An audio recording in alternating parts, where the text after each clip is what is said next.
Programa livre para todos os públicos. Olá, amigos, estamos aqui mais uma vez com o programa Mãos Verdes e hoje o nosso assunto é cafeicultura. Estamos visitando hoje um centro experimental de café na cidade de São Domingos das Dores. Iremos conhecer algumas variedades e mais alguns detalhes que acontecem aqui nesse centro experimental. Então fique com a gente que está começando o programa Mãos Verdes.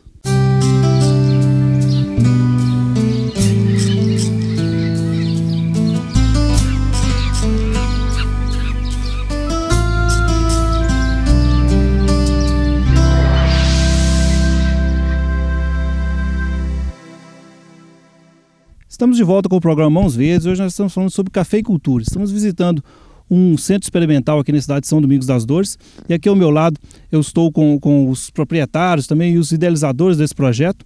E nós iremos abranger nesse primeiro bloco um histórico sobre esse centro experimental e também sobre a cafeicultura da nossa região. Cafeicultura que é uma atividade principal na região de Caratinga, Inhapim, São Domingos das Dores e que vem a cada dia crescendo e evoluindo as técnicas que são implantadas a esse sistema e a cafeicultura em geral. Aqui ao meu lado eu estou com o Márcio Luiz, e ele que viveu essa questão da cafeicultura há muitos anos aqui na região e vem acompanhando esse centro experimental, a evolução da cafeicultura. Márcio, qual foi assim, a evolução que você sentiu da cafeicultura dos anos 70 até os dias de hoje? Fala um breve histórico para a gente sobre essa evolução do café. Bom, a cafeicultura da região avançou muito da década de 70 para cá, mas ela tem como início aqui na região desde o início do século passado. Embora era uma cafeicultura atrasada, que não tinha tecnologia nenhuma, plantava-se café sentido morro acima, que era favorável à erosão do solo. Só que esses plantios eram pequenos. A região aqui ainda pertencia ao município de Caratinga, no início do século XX, e meu avô começou a produzir café aqui em 1937. Era um pequeno excedente, que não consumia tudo, e esse café no início saía de tropa, ia para onde a linha férrea estivesse mais próxima. Já por volta de 1950, esse café já começou a sair de caminhão, já tinha estrada de rodagem aqui. Mas o salto da cafeicultura mesmo veio no início da década de 70, quando o governo passou a financiar os plantios com a orientação do IBC. Então isso já era plantado com uma boa tecnologia. Já se plantava, já fazia a muda de sacolinha, com variedade boa, que na época era Mundo Novo e Catuaí. Já se usava adubo, usava correção do solo e plantava em nível, que já não favorecia mais a erosão, já favorecia, pelo contrário, o controle da erosão, para não dar erosão no solo. E essa cafeicultura veio evoluindo. Ela veio evoluindo em espaçamento, em manejo, em adubação, e foi avançando, principalmente, vamos dizer, em espaçamento e variedade. E isso foi evoluindo. No início se plantava 4x2, tinha aí 1.250 plantas por hectare, foi evoluindo para 3x1,5, que era 2.200 plantas, evoluiu para 2,5 para 1, que era 4.000 plantas. E hoje a gente já está aí, talvez com o stand ideal, seria em torno de umas 5 a 7 mil plantas. Essa evolução, então, da cafeicultura, ela veio de encontro a várias questões de tecnologia também, de produtos e defensivos agrícolas que são utilizados. É uma questão que a gente levanta muito, a produção por área. Né? Esse período de 1970 produzia-se aí em torno de 10, até mesmo 12 sacas por hectare. Hoje nós temos lavouras produzindo até 70 sacas por hectare, uma coisa que agregou muito valor à área, principalmente as questões ambientais hoje, que hoje não tem como mais você desmatar e ocupar novas áreas. Então você aumenta a produção por área.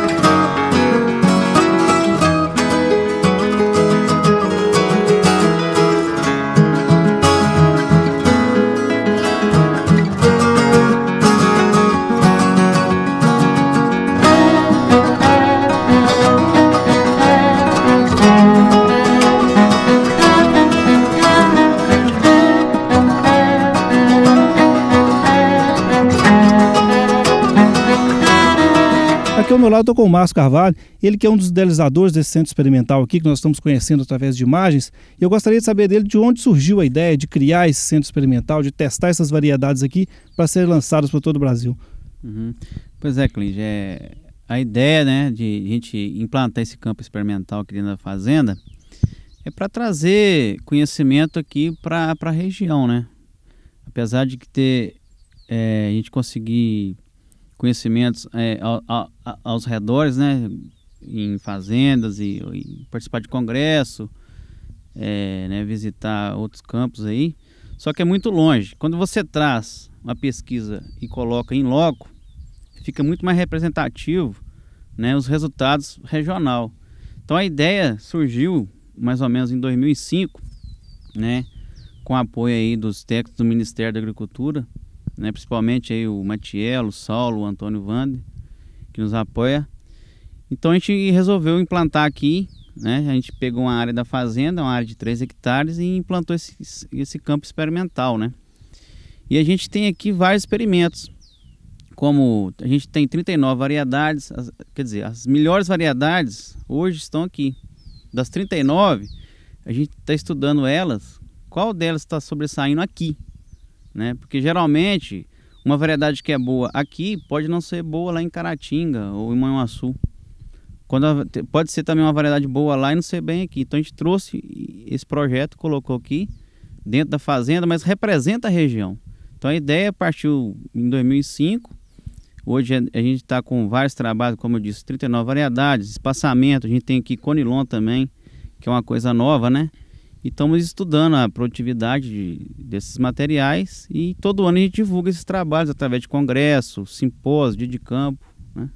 Com relação ao café Conilon, como você citou aí, é um café do Espírito Santo, né? Todo mundo conhece como café do Espírito Santo, de baixas altitudes, de outro clima. Como está sendo a adaptação desse café que vocês trouxeram de lá e plantaram dentro do centro experimental aqui? Uhum. É importante destacar que o café Conilon, né, pela fenologia dele, ele não é tão adaptado para regiões de altitude como a nossa, que a gente está a 790 metros.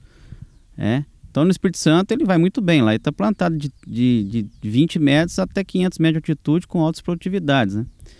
Então a gente resolveu trazer para cá para ver o comportamento dele aqui em altitude. A gente está a 790 metros, mas a gente tem clones aqui produzindo em média 2 safras, está indo para a terceira agora com 65 sacas por hectare, que ao meu ver não é uma produtividade muito boa para ele, para essa variedade que não tem adaptabilidade aqui para a região de altitude. Falando ainda de variedades, com o caso do Conilon, eu que tenho acompanhado, eu acompanhei o centro experimental ser montado mais ou menos uns 6 anos atrás e vi isso tudo começar, e ao meu ver, um dos maiores ganhos desse centro experimental foi a questão da introdução, da implantação aqui do Catucaí 785, que é uma variedade que deu muito certo aqui na região, né, que hoje nós vemos vários produtores usando essa variedade. Eu gostaria que o Márcio Luiz falasse para mim sobre a adaptação dessa variedade aqui no Centro Experimental e principalmente na região aqui de São Domingos e Caratinga e tudo mais. A variedade 78515, ela teve uma grande aceitação da região nossa, principalmente por um motivo. Ela é uma variedade tão produtiva, ou até melhor em alguns casos do que o Catuai e o Mundo Novo, e ela tem resistência a uma praga de solo que todas as lavouras têm depois de implantada, que é o nematóide. E esse 785 Cova 15, ele é praticamente imune a esse nematóide. Então você pode tirar uma lavoura velha, que estava plantada de 4x2, com pouca planta por hectare, que mesmo você fazendo um bom manejo, você não teria uma boa produtividade, e colocar ela. Ela vai entrar, ela não vai ter problema de nematóide, ela pode ter outros problemas. Ela também é resistente à ferrugem e é uma variedade precoce, que ajuda muito o produtor também. Em geral, tanto pequeno, médio como grande, porque você pode escalonar mais a safra. Você tem uma ideia assim, um produtor que tem 10 hectares de café Catuai, se ele passar 3 hectares para 785, ele vai colher 785 antes do tempo que ele iniciava a colheita antes. Ele vai estar aproveitando a mão de obra dele, aproveitando o terreiro, fazendo mais café, colhendo ele mais maduro, fazendo uma qualidade melhor. Então é uma variedade que entrou muito bem na região, está muito adaptada na região mesmo. Essa logística é uma coisa assim, fantástica que eu vejo dentro da cafeicultura e que esse café trouxe, que é a questão da maturação precoce e tudo mais, para que você gerencie melhor a sua colheita. Mas vamos falar um pouco sobre a questão da produtividade. Quantos sacos ele tem produzido na região em média, esse Catucaí? Não, vai ser um pouco de acordo com o espaçamento que ele está. Mas ele não tem perdido hora nenhuma para o Catuai. Pelo contrário, na maioria das situações ele está ganhando do Catuai. Ganhando em produtividade. Então, falar em produtividade, vamos dizer, ele é um café que produz aí 40, 50, 60 sacos de média. Vai depender do stand que ele está, né? Do manejo do produtor. Então é isso aí, nós vamos conhecendo mais sobre essa questão das variedades de café aqui da região de São Domingos das Dores e também do Centro Experimental aqui no programa Mãos Verdes. E no próximo bloco nós iremos falar sobre os trabalhos aqui do centro que são enviados, são publicados em congressos nacionais de café e outros trabalhos que são desenvolvidos por eles aqui. Então fique com a gente que voltaremos no próximo bloco.